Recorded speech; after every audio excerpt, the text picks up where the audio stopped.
নমস্কার সবাইকে। আজ আমি বানাচ্ছি একদম সহজ উপায়ে প্রেসার কুকারে পাঁঠার মাংসের ঝোল। তো প্রথমেই হলো পাঁঠার মাংসগুলোকে ধুয়ে পরিষ্কার করে নিয়েছি। এখানে নিয়েছি হলো 700 গ্রাম পাঁঠার মাংস।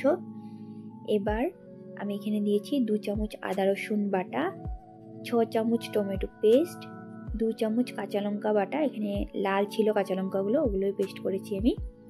এবার দিয়েছি 2 চামচ জিরে ধনে গুঁড়ো আর 1 চামচ গুঁড়া লঙ্কা দিয়ে মাংসটাকে আমি ভালোভাবে মেখে নিয়েছি। এখানে নিয়েছি হলো 3টা মাঝারি সাইজের আলু ছুলে টুকরো করে নিয়েছি।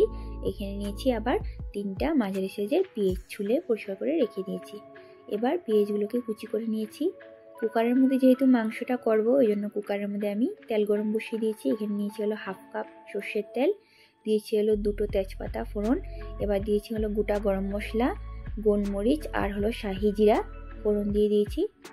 গোটা মশলাটা ফোড়ন দেওয়া হয়ে গেলে গরম মশলাটা এবার কুচনো পেঁয়াজগুলো অ্যাড করে দেবো। পেঁয়াজ কুচিগুলো অ্যাড করে দিয়েছিল 2 চামচ লবণ। এবার হলো এটাকে আমি লো ফ্লেমে 10 মিনিট ভালোভাবে ভেজে নেব।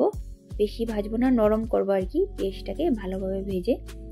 তারপরে এখানে দিয়েছি হলো 1/2 চামচ হলুদ গুঁড়ো দিয়ে আমি হলো এটাকে নাড়িয়ে চাড়িয়ে, দেখতে পাচ্ছ এইভাবে আমি পেঁয়াজটাকে নরম করে নেব।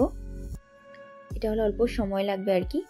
বেশি স্টিম দিয়ে দিলে তখন হলো পুড়ে যায়, কিন্তু এটাকে হলো মাঝারি আঁচেই করতে হবে, তখন হলো এমন সফট হয় আর কি পেঁয়াজটা। তারপরে পেঁয়াজটা ভাজা হয়ে গেলে এবার হলো আমি এভাবে মাংসটাকে আমি এখানে অ্যাড করে দেবো। এবার হলো কষানোর পালা আর কি। মাংস যত কষাবো অত ভালো হয়, তোমরা যারা বানাও তারা তো জানোই।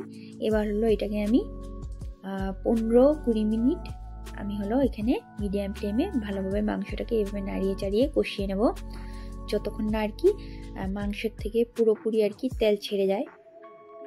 দেখতেই পাচ্ছ এখন হলো তেল ছাড়িনি, এখন হলো 10 মিনিটের মতন হয়েছে। আমি সাতলাচ্ছি, অল্প পরপর নাড়াতে হবে, না হলে হলো নিচে লেগে যেতে পারে আর কি। আর কুকার যেহেতু অল্প অসুবিধা হবে আর কি, কুকারটা যেহেতু ছোট কুকার নিয়েছি আমি, 5 লিটারের সাইজের কুকার এটা আর কি। দেখতেই পাচ্ছ এইভাবে করে আমি ভালোভাবে মাংসটাকে কষিয়ে নেব।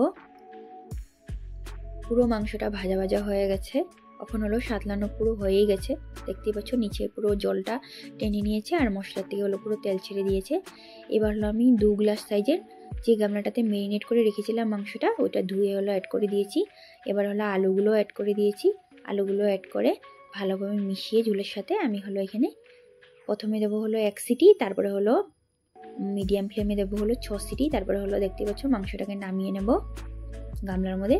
এবার হলো রেস্টে রেখে দেবো 10 মিনিট, তারপরে 10 মিনিট পরে নামিয়ে নিলেই দেখতেই পাচ্ছ একদম সহজ উপায়ে প্রেসার কুকারে পাঁঠার মাংসের ঝোল রেডি। রেসিপিটা তোমাদের কেমন লাগলো কমেন্টে অবশ্যই জানিও। রেসিপিটা যদি পেজের থেকে দেখে থাকো পেজটা অবশ্যই ফলো করে দিও, আর যদি ইউটিউব চ্যানেল থেকে দেখে থাকো অবশ্যই চ্যানেলটা সাবস্ক্রাইব করে দিও। পুরো রেসিপিটা দেখার জন্য তোমাদেরকে অসংখ্য ধন্যবাদ।